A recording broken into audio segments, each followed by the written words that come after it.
মানুহসকলক সজাই পৰাই ফুচলাই বড়োসকলৰ লগত সংঘাত লগাই দি তেওঁলোকৰ সেই নিজৰ স্বাৰ্থ পূৰণ কৰাৰ আশা কৰে।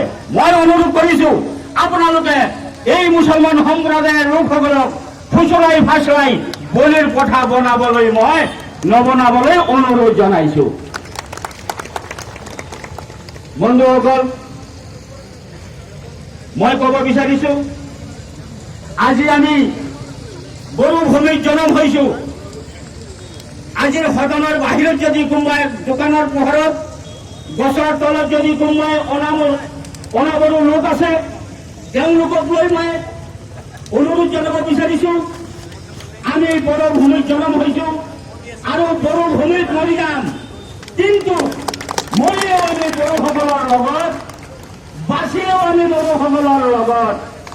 অন্যথা আমাৰ কোনো উপায় নাই, বেলেগ চিন্তা কৰিবাৰ কোনো দৰকাৰ নাই।